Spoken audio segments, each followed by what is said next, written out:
Now अब हमारा topic है local anaesthetic agent. Local anaesthetic agent क्या होते हैं, इसका यूज क्या होता है, क्यों हम इसका यूज करते हैं, हम इस बारे में हम जानेंगे। लोकल एनेस्थेटिक क्या होता है, जब आपके किसी बॉडी के किसी स्मॉल पोर्शन को सुन कराना होता है ताकि डॉक्टर जो है उसको ऑपरेट कर सके, सर्जरी कर सके, तो वहां पे हम अप्लाई करते हैं लोकल एनेस्थेटिक। ये आपका इंजेक्शन फॉर्म में भी होता है और क्रीम, ऑइंटमेंट, स्प्रे फॉर्म में भी आपका होता है।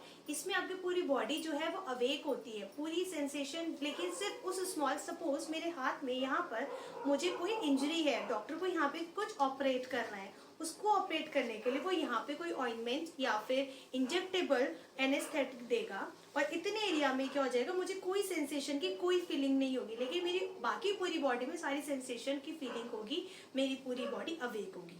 और जो आपका जनरल एनेस्थेटिक होता है उसमें आपकी पूरी बॉडी जो है उसमें सेंसेशन की फीलिंग नहीं होती, और लोकल एनेस्थेटिक में आपकी क्या होती है, पूरी बॉडी में सेंसेशन की फीलिंग होती है एक्सेप्ट दैट स्मॉल पोर्शन। अब आइए हम इसकी डेफिनेशन में चलते हैं। A temporary loss of feeling in one small area, मतलब थोड़ी देर के लिए जो लॉस ऑफ फीलिंग है उसको लूज करने को बोला है of the body caused by special drugs called anaesthetic. और ये किससे करा जाता है, इसके लिए एक स्पेशल ड्रग्स होती है जिसको हम एनेस्थेटिक बोलते हैं। The patient stage awake but has no feeling in the area of the body treated with anaesthetic. अगर मेरे यहाँ पे हाथ में कोई इंजरी हो गई है और उस डॉक्टर को कुछ कट करना है, कुछ ऑपरेट करना है, तो वो इतने पोर्शन को क्या कर देगा, एनेस्थेटिक से के दे देगा। जैसे कोई स्प्रे हो गया, क्रीम हो गई, कोई ऑइंटमेंट हो गया, कोई इंजेक्टेबल से वो यहाँ पे क्या कर देगा, एनेस्थेटिक प्रोवाइड करा देगा। बाकी मेरे यहाँ हाथ पर, इस हाथ पे, मेरी पूरी बॉडी में सारी सेंसेशन की फीलिंग होगी, बस लॉस ऑफ फीलिंग कहाँ होगी, वह इन स्मॉल एरिया जहाँ पे डॉक्टर को ऑपरेट करना है। यही इस डेफिनेशन में का है। अब देखिए मोड ऑफ एक्शन क्या है, किस मोड से जो है कि बॉडी का सिर्फ एक थोड़ा सा हिस्सा ही जो है वो ही कैसे आपका जो होता है एनेस्थेटिक के थ्रू क्या होता है, वर्किंग नहीं होता, लॉस ऑफ फीलिंग कैसे होती है, आइए हम इसके बारे में जानते हैं। ये आपकी एक एक्सोनल मेम्ब्रेन है। इस एक्सोनल मेम्ब्रेन में आपका ये एक सोडियम चैनल है, ये आपका एम गेट है। ये एम गेट हमेशा नॉर्मल कंडीशन में क्या होता है, आपका ओपन होता है ऑलवेज। ये आपका क्या है, सोडियम चैनल है, ये आपका ICF, ये आपका ECF, ठीक है, एक्स्ट्रा सेलुलर फ्लूइड और इंट्रा सेलुलर फ्लूइड। अब देखो कोई जो मैसेज है उसको पहुंचाने के लिए यहाँ पे क्या है आपका, ये आपका LA रिसेप्टर है, that means local anaesthetic receptor है। अब देखिए यहाँ पे क्या होगा, जब आपकी बॉडी में न्यूरॉन्स, जब आपकी बॉडी में जो न्यूरॉन्स हैं वो आपकी बॉडी में ब्रेन में जाएंगे और कोई मैसेज सिग्नल देंगे कि आपको पेन हो रहा है, तो आपको पता लगता है कि हाँ मुझे पेन हो रहा है, या फिर मुझे जो भी सेंसेशन की फीलिंग है वो हमारे ब्रेन से हमारी बॉडी को उसको कमांड मिलती है, उसको मैसेज मिलता है। तो ये क्या करता है, जो आपका जो सोडियम चैनल है उसी को क्या कर देता है, ये इसको मूव नहीं करने देता। अब देखते हैं हम कैसे। ये तो नॉर्मल कंडीशन में है आपका कि एम गेट जो है वो ऑलवेज ओपन होता है एट नॉर्मल कंडीशन, और इसमें जो होता है, जो आपका सोडियम आयन है वो आराम से इसमें मूव कर सकता है। अब हम देखते हैं आपका वो वाला कंडीशन देखते हैं हम जिसमें इनएक्टिव फॉर्म होती है, ये आपका नॉर्मल कंडीशन है। अब जब एनेस्थेटिक देते हैं तो क्या होता है, ये आपका अगेन क्या है, सोडियम चैनल है, और ये आपका क्या है, अगेन एम गेट है। यहाँ पे कोई ड्रग दी गई, कोई भी ड्रग, एनी ड्रग, और मैंने किसी ड्रग को प्रोवाइड किया, यानी कि कोई एनेस्थेटिक ड्रग प्रोवाइड की गई, और उस ड्रग को प्रोवाइड करने से क्या होगा, वो जो ड्रग है इस एक्सोनल मेम्ब्रेन को क्रॉस कर जाएगी। वो क्रॉस क्यों कर जाएगी, due to basic in nature. तो एनेस्थेटिक ड्रग का नेचर कैसा होता है, बेसिक होता है, और वो क्या होती है, आपकी लिपोफिलिक होती है। इस वजह से क्या हो जाएगी, वो उसको क्रॉस कर जाएगी, क्रॉस करने के बाद वो आयंस की फॉर्म में ब्रेक हो जाएगी, एक पॉजिटिव और एक नेगेटिव। अब जब वो नेगेटिव पॉजिटिव की फॉर्म में ब्रेक हो जाएगी तो जो एक आपका आयन है वो यहाँ के, यानी कि जो यहाँ पे LA रिसेप्टर प्रेजेंट था वो यहाँ आके क्या हो जाएगा, बाइंड कर जाएगा, और बाइंड करने से क्या हो जाएगा कि कोई भी जो आपका कन्वे है, मैसेज जो है, यानी कि जो सोडियम आयन है वो यहाँ पर नहीं आ पाएगा, कोई कंडक्शन नहीं होगा, कोई जनरेशन नहीं होगा, और जो आपका मैसेज है वो न्यूरॉन्स के थ्रू आपके ब्रेन तक नहीं जाएगा बॉडी से, आपको फिर कोई सेंसेशन की फीलिंग नहीं होगी। ये इसका मैकेनिज्म ऑफ एक्शन है। ये मैंने एक फ्लो डायग्राम के थ्रू एक्सप्लेन किया। यहाँ पे देखते हैं लोकल एनेस्थेटिक क्या करते हैं, ब्लॉक कर देता है आपका सोडियम चैनल को। No entry of sodium ions into the cell, यानी कि वो एक्स्ट्रा सेलुलर फ्लूइड से इंट्रा सेलुलर फ्लूइड में कोई सोडियम आयन का क्या होता है, नहीं उसके अंदर वो आ पाता है, आयन मतलब उसका मूवमेंट नहीं हो पाते। मूवमेंट ना होने की वजह से क्या होता है, कोई भी डीपोलराइजेशन नहीं होता, और अगर डीपोलराइजेशन नहीं होगा तो क्या हो जाएगा, आपकी जो मसल है वो कॉन्ट्रैक्ट नहीं हो पाएगी, muscle gets relax. And no generation of action potential, कोई आपका एक्शन पोटेंशियल नहीं होगा क्योंकि मसल क्या हो जाएगी, आपकी रिलैक्स हो जाएगी। And no generation and conduction of impulse to CNS, कोई भी आपकी जो इम्पल्स है वो आपके सेंट्रल नर्वस सिस्टम तक नहीं जाएगी। दैट मीन्स कि बॉडी में जब डॉक्टर यहाँ पे कट का करेगा, सपोज डॉक्टर ने कुछ ऑपरेट करने के लिए यहाँ पे कट किया, तो कट का जो आपके ब्रेन में जो सिग्नल जाना चाहिए कि बॉडी में कट का साइन हुआ है और पेन होना चाहिए, वो सिग्नल ही बॉडी में नहीं जाएगा। हमें दिखाई तो जरूर देगा कि डॉक्टर क्या कर रहा है, पर हमें फीलिंग नहीं आएगी due to the anaesthetic, due to this procedure कि वो सोडियम आयन को ब्लॉक कर देगा, और सोडियम आयन के ब्लॉक करने से डीपोलराइजेशन नहीं होगा, डीपोलराइजेशन से मसल आपकी रिलैक्स हो जाएगी, मसल रिलैक्स होने से क्या हो जाएगा, कोई एक्शन पोटेंशियल जनरेट नहीं होगा, कंडक्शन ऑफ इम्पल्स सीएनएस नहीं हो पाएगा। That's it. आई होप आपको ये बहुत अच्छे से समझ आया हो, मोड ऑफ एक्शन क्या है और एनेस्थेटिक क्या है। अब हम इसका नेक्स्ट स्लाइड में क्लासिफिकेशन देखते हैं। अब हम देखते हैं क्लासिफिकेशन। इसका जो क्लासिफिकेशन है ये दो टाइप्स में, एक है आपका सरफेस, यानी कि जो आपकी बॉडी पे स्प्रे, क्रीम, ऑइंटमेंट के थ्रू अप्लाई किया जाएगा उस स्मॉल पोर्शन पे, और दूसरा आपका इंजेक्टेबल जो सिरिंज के थ्रू दिया जाएगा। हम देखते हैं जो इंजेक्टेबल एनेस्थेटिक है तीन टाइप्स में कैटेगराइज है, शॉर्ट एक्टिंग, इंटरमीडिएट और लॉन्ग एक्टिंग। शॉर्ट एक्टिंग जिसका जो इफेक्ट है वो बहुत थोड़े टाइम के लिए होगा, इंटरमीडिएट एक्टिंग जिसका इससे ज्यादा के लिए होगा, और लॉन्ग एक्टिंग जिसका कुछ 6 से 8 घंटे तक का आपका ड्यूरेशन होगा।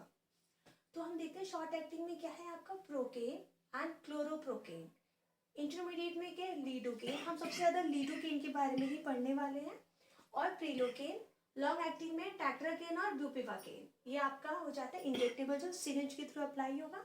सेकेंड आपका हो जाता है सरफेस एनेस्थेटिक, जो आपकी बॉडी पे स्प्रे, क्रीम या ऑइंटमेंट के थ्रू अप्लाई किया जाएगा, that is cocaine, lidocaine, tetracaine. अब देखते हैं हम ये लीडोकेन जो है ये वर्क कैसे करते हैं आपकी बॉडी पे। जैसे as I already told you in previous slide कि आपका ये एक्सोनल मेम्ब्रेन है, इस तरह से आपका क्या है, ये एक एक्सोनल मेम्ब्रेन है, और यहाँ पे आपका क्या होता है, ये सोडियम और ये आपका एम गेट, ये आपका सोडियम चैनल है, ये आपका एम गेट है। अब क्या होता है, आपका लिग्नोकेन जो है वो अप्लाई किया गया, लिडोकेन अप्लाई हुआ आपके यहाँ पे। इसको अप्लाई होने के बाद ये क्या करेगा, ये जो एक्सोनल मेम्ब्रेन है इसको ये क्रॉस करके आ जाएगा यहाँ पर। यहाँ पे क्या होता है आपका LA रिसेप्टर होते हैं, लोकल एनेस्थेटिक रिसेप्टर।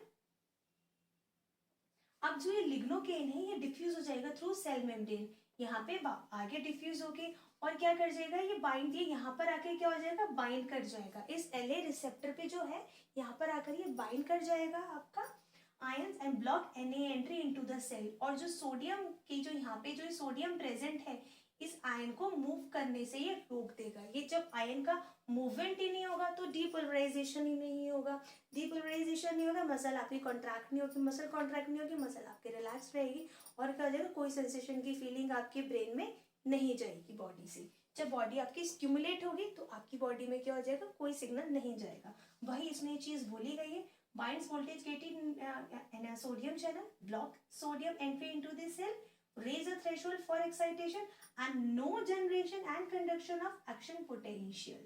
कोई जनरेशन कोई कंडक्शन नहीं होगा, आपके ब्रेन में कोई मैसेज नहीं जाएगा बॉडी से कि आपको पेन की फीलिंग हो रही है। क्यों? क्योंकि जो आपने लिडोकेन ड्रग अप्लाई किया है वो क्या हो जाएगा, इस एक्सोनल मेम्ब्रेन को क्रॉस करके इस LA रिसेप्टर पे बाइंड हो जाएगा, बाइंड करने के बाद इसको ब्लॉक कर देगा, और जिससे क्या हो जाएगा, कोई सोडियम का जो मूवमेंट है वो प्लेस नहीं हो पाएगा।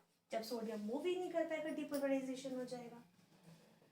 अब जो इसका क्लासिफिकेशन है वो दूसरे किस पे, इसके केमिकल स्ट्रक्चर पे है। इसके दो तरीके के केमिकल स्ट्रक्चर है, एक आपका हो जाता है एस्टर, एक हो जाता है आपका अमाइड। अब देखते हैं एस्टर और अमाइड में आपका क्या डिफरेंस है। ये आपका इसमें एस्टर की लिंकेज होती है, इसमें आपकी अमाइड्स की लिंकेज होती है। एस्टर में क्या आपका टेट्राकेन, प्रोकेन, कोकेन, इसमें आपका वही है। इसका क्या वर्क होता है एस्टर में, एक तो ये शॉर्ट एक्टिंग होता है, दैट मीन्स कि ये थोड़े टाइम के लिए आपकी बॉडी पे अप्लाई होता है, यानी कि इसका थोड़े टाइम के लिए आपकी बॉडी पे ये वर्क करता है, short acting. Metabolize in the plasma, इसका मेटाबोलाइजेशन कहाँ होता है, आपके प्लाज्मा में, आपके ब्लड में होता है। एंड एक्सक्रीटेड इन यूरिन, और यूरिन के थ्रू क्या हो जाता है, ये पास आउट हो जाता है आपकी। अब जो अमाइड्स है, अब एस्टर और अमाइड का कैसे स्ट्रक्चर होता है, देखिए ये आपकी एक बेंजीन रिंग है, इससे आपका जो एस्टर है वो कैसे जुड़ रहा है, COOR, ये आपका क्या है, आपका ये एस्टर है। अब अमाइड्स देखते हैं, अमाइड में क्या है, exactly in the same manner, आपकी एक बेंजीन रिंग है, यहाँ पे आपका क्या है NH है, यहाँ पे क्या है आपका O है, यहाँ पे क्या है आपका R है। तो ये आपका क्या है, ये आपकी अमाइड की लिंकेज है, ये आपकी क्या है, इसकी एस्टर की लिंकेज है। जो एस्टर की है वो शॉर्ट एक्टिंग होती है और अमाइड्स की क्या होती है, लॉन्ग एक्टिंग होती है। और ये कहाँ आपकी मेटाबोलाइज होती है, लीवर में। तो आपकी लीवर में मेटाबोलाइज होती है, तो किस एंजाइम से आपकी मेटाबोलाइज होती होगी, ये मैंने आपको ऑलरेडी पहले भी आपको ये एक्सप्लेन किया हुआ है कि लीवर में किससे होता है, एक एंजाइम होता है P450, उस एंजाइम के थ्रू क्या होती है, ये मेटाबोलाइज होती है। ये सिर्फ एंजाइम लीवर में प्रेजेंट होता है और फिर ये एक्सक्रीटेड इन यूरिन, यूरिन के थ्रू ये पास आउट हो जाता है। आई होप आपको क्लासिफिकेशन और लिडोकेन वर्क कैसे करते हैं ये समझ आया। अब हम नेक्स्ट स्लाइड में पढ़ाई करेंगे फार्माकोलॉजिकल एक्शन, कॉन्ट्राइंडिकेशन और इसके इंडिकेशंस के बारे में। अब देखते हैं फार्माकोलॉजिकल एक्शन। आप ये फार्माकोलॉजिकल एक्शन जो है वो दो टाइप में आपकी कैटेगराइज है, एक है आपका सिस्टमिक, एक है आपके लोकल। सिस्टमिक क्या है कि किस ऑर्गन पे क्या इफेक्ट पड़ता है, और लोकल क्या है कि बॉडी के अंदर क्या सिस्टम चल रहा है। तो ये इस टाइप से है। पहले देखते हैं pharmacological action. CNS central nervous system में क्या होता है, पहले आपका जो CNS है वो स्टिमुलेट होता है एंड देन डिप्रेस होने लगता है, आपको एकदम शांत वाली फीलिंग आने लगती है।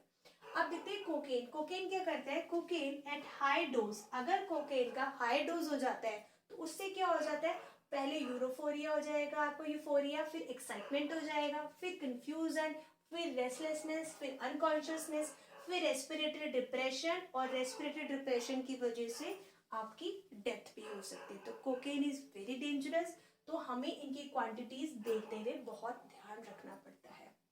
डॉक्टर्स इसके लिए बहुत स्पेशलाइज्ड डॉक्टर होते हैं और डॉक्टर्स बहुत ध्यान से सारी चीजों को प्रोवाइड करते हैं। कार्डियोवास्कुलर सिस्टम में आपके क्या पड़ता है, कार्डिक डिप्रेसेंट होता है। ब्लड वेसल क्या होता है आपका, ब्लड वेसल वेसो डायलेशन करता है, एक्सेप्ट कोकेन। यहाँ पर भी कोकेन क्या होता है, सिर्फ एक कोकेन आपका ऐसे जो वेसो कॉन्स्ट्रिक्शन करता है at all dose, that means चाहे आप उसका शॉर्ट दे, इंटरमीडिएट दे या लॉन्ग दे, डोज आप हाई, लो या फिर मैक्सिमम जितनी भी देंगे उससे क्या हो जाएगा, वेसो कॉन्स्ट्रिक्शन ही वो देगा। अब देखते हैं कॉन्ट्रा इंडिकेशन, किन कंडीशंस में इनका नहीं यूसेज करना चाहिए।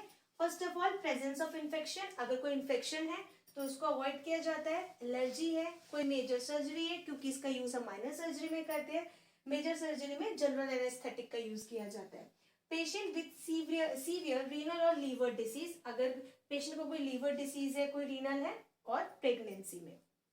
इंडिकेशन कहाँ यूज किया जाता है, minor surgery, dental procedure. Dental procedure that means जब आपके कोई रिमूव करना हो विजडम टूथ को तो उसके लिए किया जाता है, कोई एक सेशन में आपके 1 या 2 आपके विजडम टूथ को निकालना होता है तो उसके लिए डेंटल प्रोसीजर में यूज किया जाता है। थर्ड आ जाता है सुटेबल फॉर मोस्ट पीपल, ये मैक्सिमम लोगों को सूट कर जाता है एंड डिलीवरी के टाइम पे इसका यूज किया जाता है। Now we will see about the dose, की डोज कितनी देनी होती है। लिडोकेन कितना दिया जाता है, 4.5 mg पर केजी। इसका जो है वो 300 mg से ज्यादा डोज नहीं होना चाहिए। बुपिवाकेन 2.5 mg पर केजी, 400 mg से नहीं होना चाहिए ज्यादा। क्लोरोप्रोकेन 11 mg पर केजी, इसका 800 mg से नहीं होना चाहिए। एंड प्रोकेन 12 mg पर KG should not exceed 1000 mg।